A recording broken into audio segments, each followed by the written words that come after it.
Oh, that was okay, wasn't it? Hiya folks, welcome back to Fishing with Den. As you can see, I've just caught a fish, and that fish was caught on paste. Things disappeared off over there, look.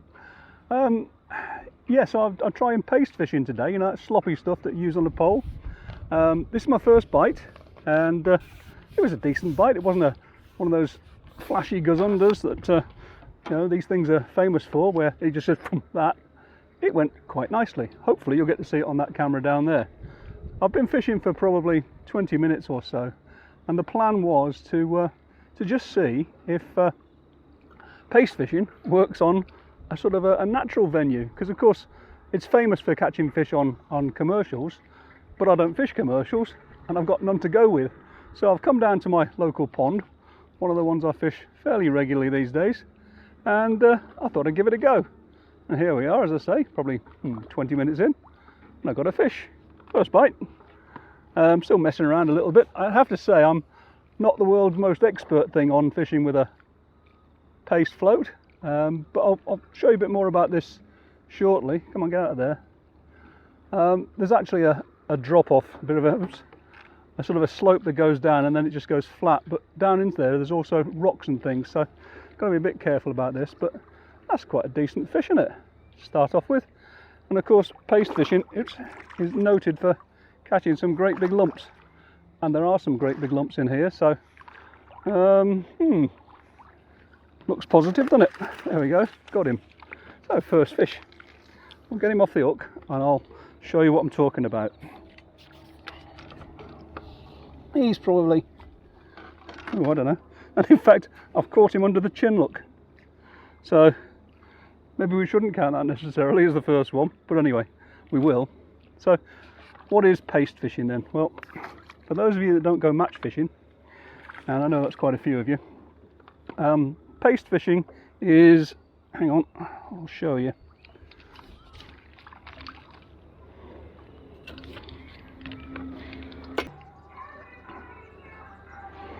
This stuff looks like a pretty horrible mess, doesn't it? And as you can see, it's very, very loose and sloppy, and that's why you always have one of these tubs of water next to you. And what you do is you just mould about a 50p piece size on your hook, around your hook, and put it out there. Let me explain what we've got. By the way, this is a 14 to 16 slick elastic on here. The line is 8 pound breaking strain, hook length is 6 pounds, and this float, if I just show you this is a Preston paste float. Looks pretty much like most other floats I know, but it's got this long tip on it, and you probably can't see this, but there is actually a little ring or an eye at the top. If I do that, you can maybe see it now. So in all of the respects, it's got another eye there, and then the usual rubbers, but that's it. And the idea is that there's no shot to go on this rig. It literally goes down to a size 10 hook down here. Here we are. That's a size 10 B911. Again, the size of the hook, if you're fishing commercials, they may say you can only use up to a size 12. Well, that's up to you. But you could use bigger. But what you do is you dip your hand in the water, because this can get a bit messy. Just grab a lump of this stuff. That's maybe a little bit too much for what I want here, but you can see how sloppy it is, and you certainly couldn't ship this out on the pole and make it work. But what you do, put your hook in, just fold it around. I've actually got a little bit too much on there, so we'll flick that off. As you can see, it's a real sort of slop, this stuff. Wash your hand again. Got a pole pot on. I'm going to grab a few pellets, put them in there, wash my hand. It's very, very messy, and just put the bait in there into the pole pot. Keep a rag to hand for that one. Now you'll notice that the float is hanging straight down there, and then the line, you may not be able to see this, but the line comes back up like that, and that's just to stop tangles, and that's what that eye on the top is for. As you can see, it's in the pole pot, and the purpose of that is to get the thing out there. So don't normally need to fish very far out with the paste. What I'm going to do, I'll just ship out to got a marker over there, put the float off to one side slightly, drop the bait out of the pot, and then just pull the float over where that just went down, and in a second, there you go, that will sit. No shot, it's just purely the paste that's holding it down. Now all we do is we wait for a great big bite, and that's it. That's all there is to it. As I said, I haven't done this for, well, I may not have said, but I haven't done this for quite some time. Last time I tried this was about 2 years ago, 2 or 3 years ago, and on that one I made the ground bait up, or the paste up, out of some ground up dog biscuits. Oh, and again, there we go. Well, that's not bad, is it? Oh, came off. But there's fish down there anyway. Now the only thing with this is it's quite windy today, so because there's no shot down, look, got a scale on there. Oh, it came off. But there's fish down there. Oh, so squish my hand around a bit, get some paste and put it on the hook. Just fold it around the hook. I don't always put pellets into the pole pot. Just depends how I feel the fish are at the moment. So that's it, slightly smaller piece this time. Give your hand a bit of a wipe and go back in and repeat the process.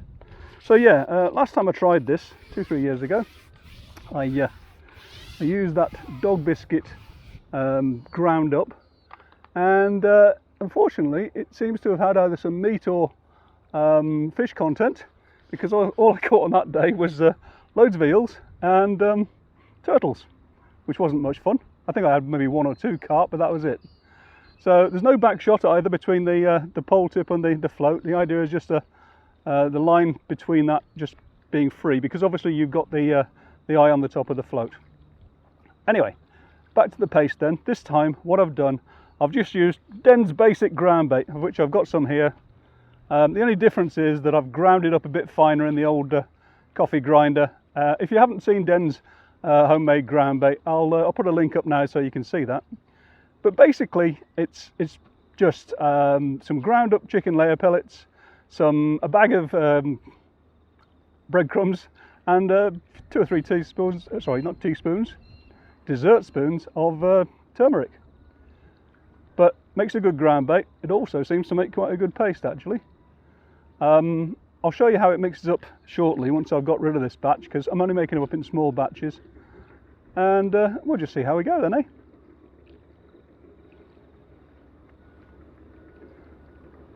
Just one small thing, rain might stop play. It's been showering off and on all day today, so I might have to make a dash for the car.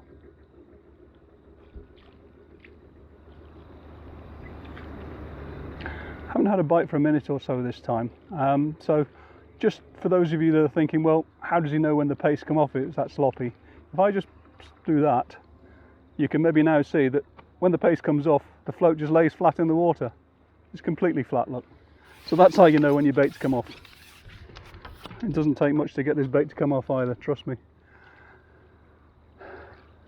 Oh, as I say, trying to grab this with no shot down the line's different. I've actually got some other paste. Let me just open that one up just to show you.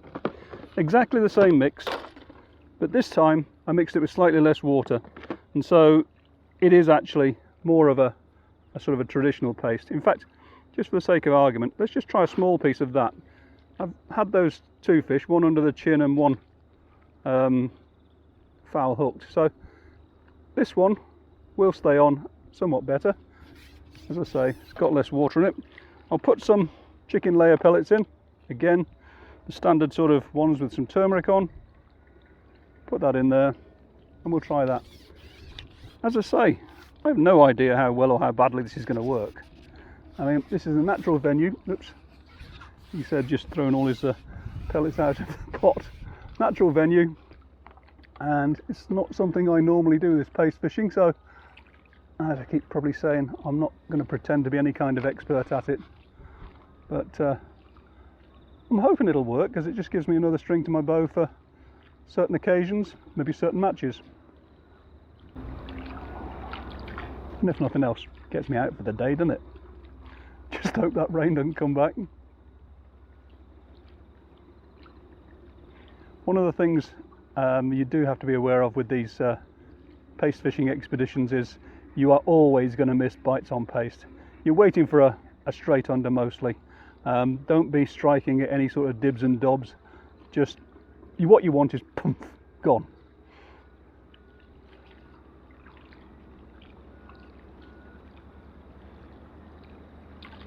If you remember that very first fish that I just caught, I said the bite wasn't a gazunder, a straight under, it was a slide away, so that would be why.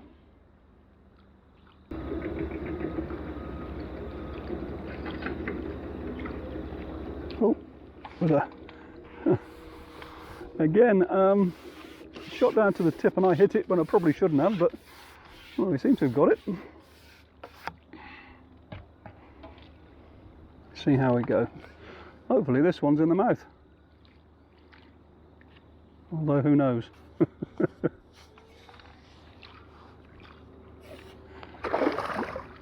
Ooh, he's reasonable, isn't he? Certainly acrobatic, this guy. Yep, he's in the gob. And again, is it therefore better to use the smaller pieces of paste, which is a bit more than a pea sort of size, or go with the big paste? And hopefully we'll find that out today. That's a good 2.5, 3 pounder, I reckon. Definitely in the mouth this time. Look, barbless hook as usual. So let's get him back and see what we can do about catching a few more. Oops, get out. Very shallow in the edge and then goes off quite sharply. Okay, so I'm just going to go back, flies, to the bigger piece of paste now, this sloppy stuff. Just fold it over like that. As I said, wet your hand because that always helps. I think I'll put a few pellets in again.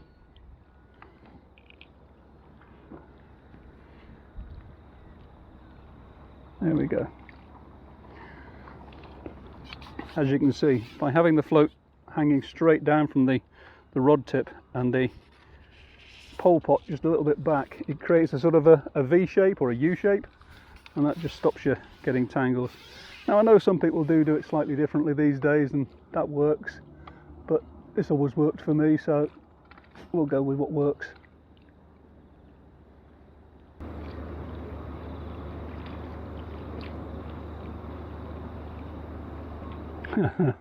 I don't know if you saw that, but there's a turtle head just came up right behind me float. That's the problem in this place, there's loads of turtles. So if the carp turn up, then you tend not to get the turtles. If the carp don't turn up, then you tend to get turtles, and they can be a pain. And some of them are the size of a dinner plate or bigger. That one saw me and decided he didn't like it, and that was it, he was off. This is by way of an experiment as well, guys. As I said, I've got some normal ground bait here. I'm going to feed just at the bottom of the slope where it turns into the flat bit again, just off to my left, just to see. I've not really got any idea how well or how badly this is going to work, as I keep saying, so just trying different things for now.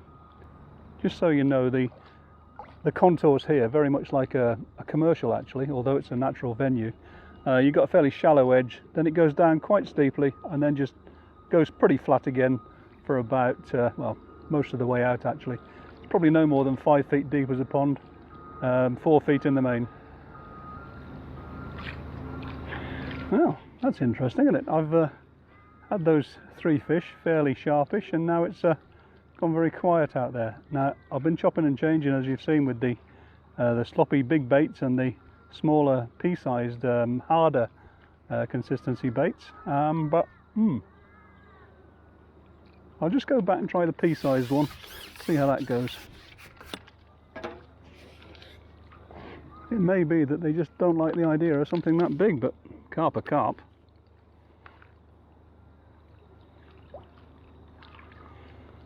This stuff you probably could just about ship out on a pole, but as we're here, I'll do it through the pot because I want to put a few pellets in as well.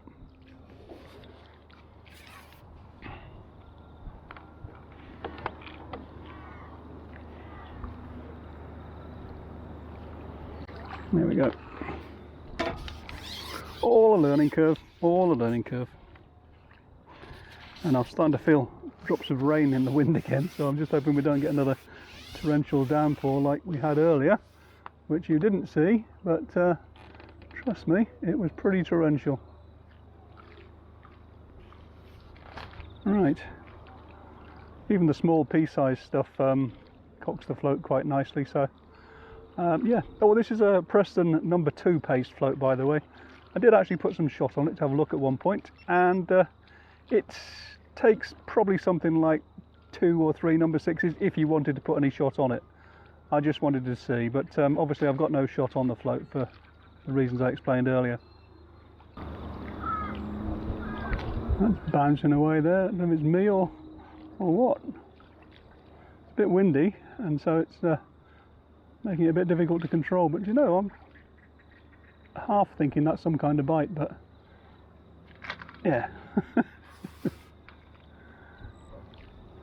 And this time I've got a feeling, what have we got? I thought it was a turtle, but maybe not, because they can be really awful bites. What have we got? Oh, it is a carp. Cool. Well, we're not getting all the gazundas that we would expect from paste fishing, you know, those ones where they literally just but we're getting fish.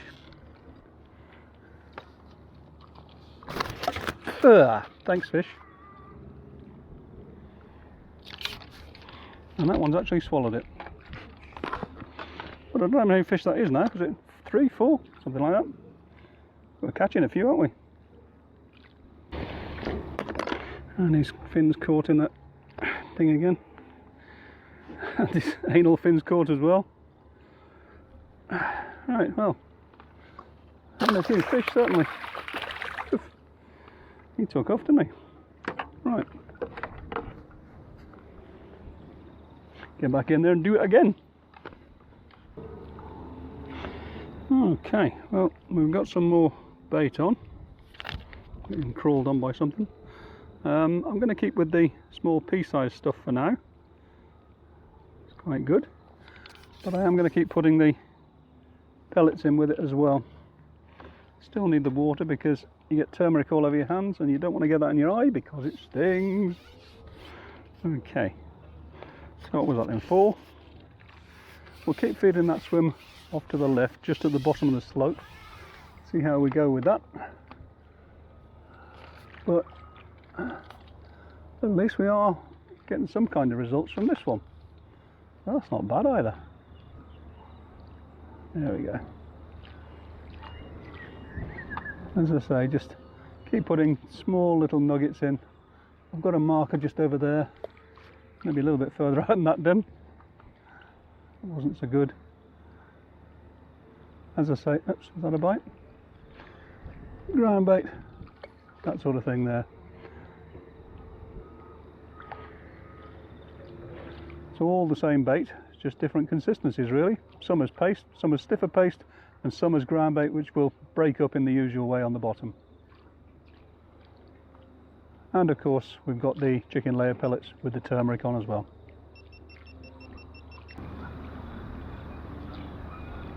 It's quite slow down there. I mean, paste fishing you're normally expecting to sort of basically bag up or try something else, but we'll persevere for a short while and see how we go. That's the name of the game, isn't it? Go back to a big lump again. Just keep ringing the changes, see what happens. And if nothing else, I'm feeding the swim, aren't I?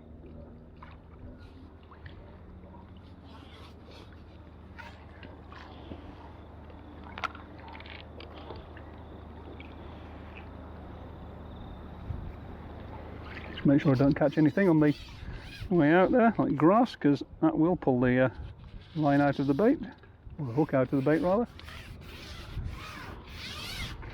Couldn't really get much simpler than this, could it? Right, and there's the marker, bait in, float over the top, and let's see what happens.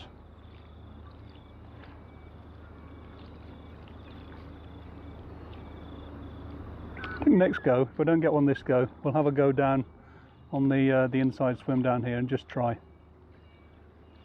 Might try that with small pace to start with. As I said, the other rig I've got on's a normal rig, it's not a pace rig at all really.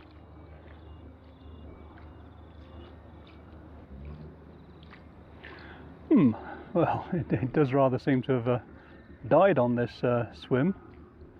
So I'm just going to put 2 or 3 of these sort of slightly smaller than golf ball size bits of ground bait out there. And then I'm going to try that left hand swim just at the bottom of where the slope meets the flat part.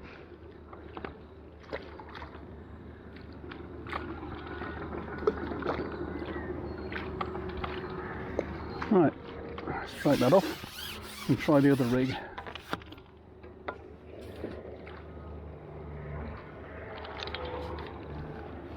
Well, at least it hasn't rained so far since I've started fishing. It did rain just as I was starting to get set up, but hey, we can forgive it that. I need to sort out these shots. I'm all a bit sort of bulked at the moment. We'll go with a strong bulk just to see, and we'll use the pea-sized bait. No need to leave the hook point showing, it's going to be nice and soft, so if I strike that's coming out anyway. A few pellets in. Keep your hands washed. And come on, done. I don't know how well this is going to work, it might not, because this is a normal float without one of those rings on the top. So actually this pea-sized paste, the thicker or harder consistency one, might just ship out to that far anyway, so I was only going to fish with 3 sections to that anyway, so let's just take that off. And about there then, there we go, and that should just be where the slope meets the flat.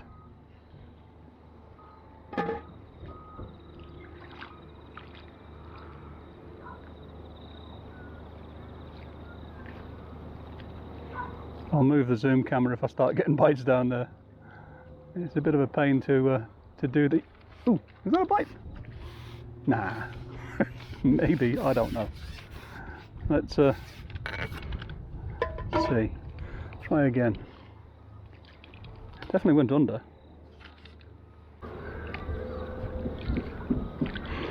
And as I say, this time, because I'm only using a top 3, I'm going to see if I can get it out there, because obviously I could end up with a tangle. So yeah, just put it in then, see what happens.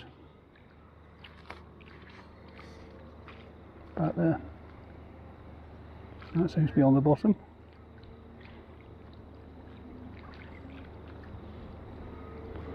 Obviously just dead on bottom there. That is one huge head out there from a turtle, isn't it? I don't know how well you can see it, because obviously we can't zoom in on it just at the moment, but that's a big old head from a turtle. Coming closer.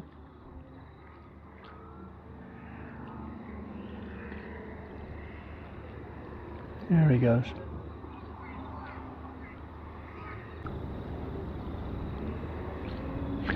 Well, no indications after what I thought was that first one. I've been sitting in here now for, I don't know, probably 3, 4, 5 minutes. So we'll keep feeding that swim just on the, we'll call it the inside line, and we'll go back out onto the main outside line. Strike that bait off. As you see, it comes off really easily. But you could ship it out short distances, as I say, without the pole pot, so that's something else worth bearing in mind.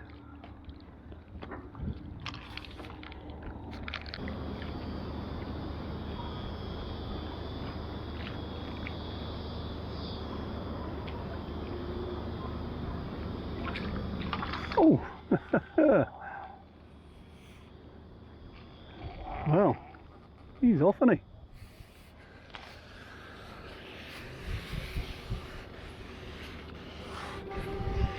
Come on, fish. They always want to go in down the edge there, don't they? Whoa!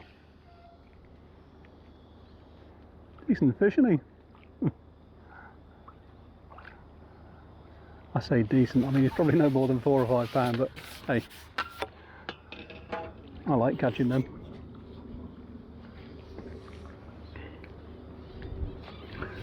Be a bit careful because there's a great big cloud over there and it's looking a bit ominous.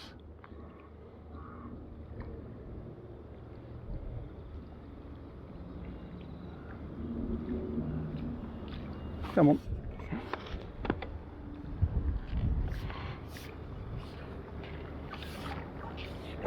I think that might be foul hooked.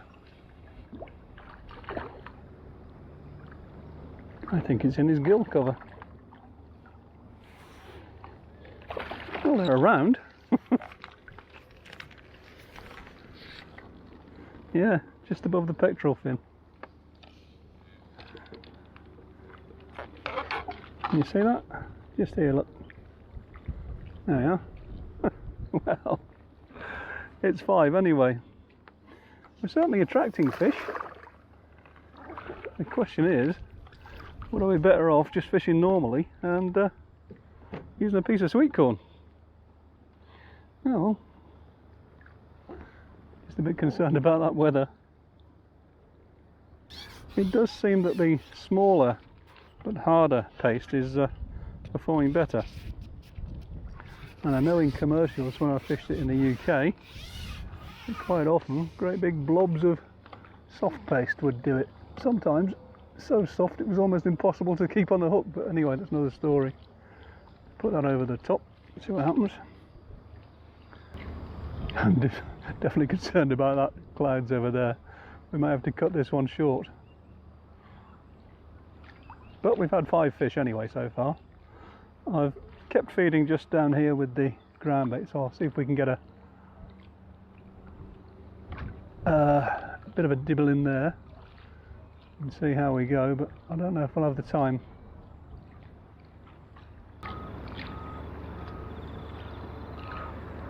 Actually, just what I think, just in case I do have to pack up a bit earlier than I expected, I'll just show you how I make up this paste. It's simplicity itself, it only takes seconds, but you need to see how this is done. Won't be a tick. Let me just get the stuff together. Okay, so here's the mix. As I said, the normal ground bait up, just really fine, and then grab yourself a bait box.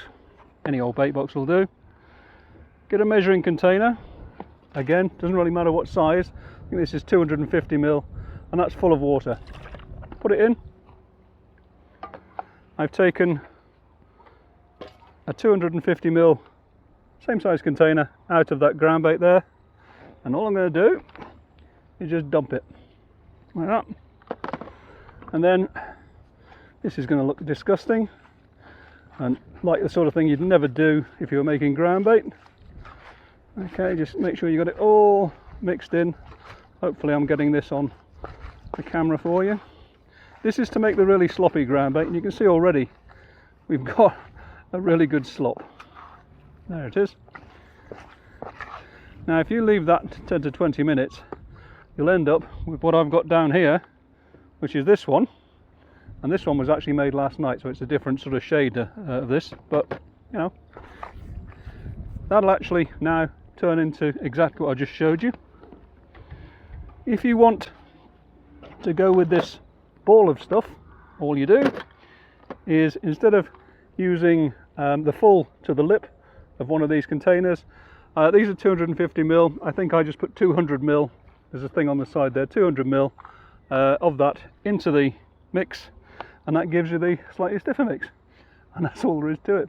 As I say, just got to wait 20 minutes for it to confuse, as my wife would say, and then of course make sure you wash your hands because it's all sticky mess. Right, back to what we're doing. See if we can catch something else before the rain comes in. Doesn't get much easier than that, does it?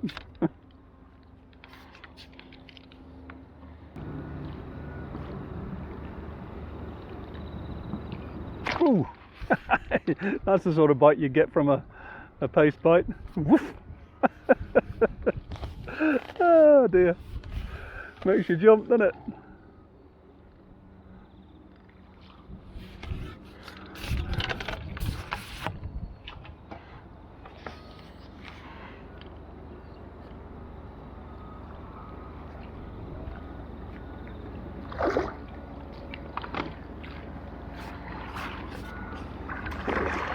Oof. Well, I think on that note, I'm going to call it quits because I can feel some water in the air, and I think I'm going to get wet because I have left it too long. Anyway, look, how did we do? Well, yeah, we've had a few fish. Did we prove that they're there to be taken in big numbers? Well, obviously not. And the other problem is we got more bites on the small balls of sort of slightly thicker textured paste than we did on the slop stuff. Now, in a commercial in England, it's usually the slop that does the damage. And the other problem we got is that quite a few of them were foul hooked. So there's obviously fish down there, but we haven't proven a thing really. I suppose what we have done is we've proven that there are fish down there, but I think the jury's out on whether it's going to work well or not on a non-commercial venue like this, because this place doesn't see any bait unless it's mine, and that's about the, you know, and I come down every few weeks. So I think what we're going to have to do is we're going to have to come back and do it again. Always a good plan. Anyway, that's it for another one. Hope you enjoyed it. If you did, as always, click the like button. If you want to subscribe, that's great too. And until the next time, bye for now.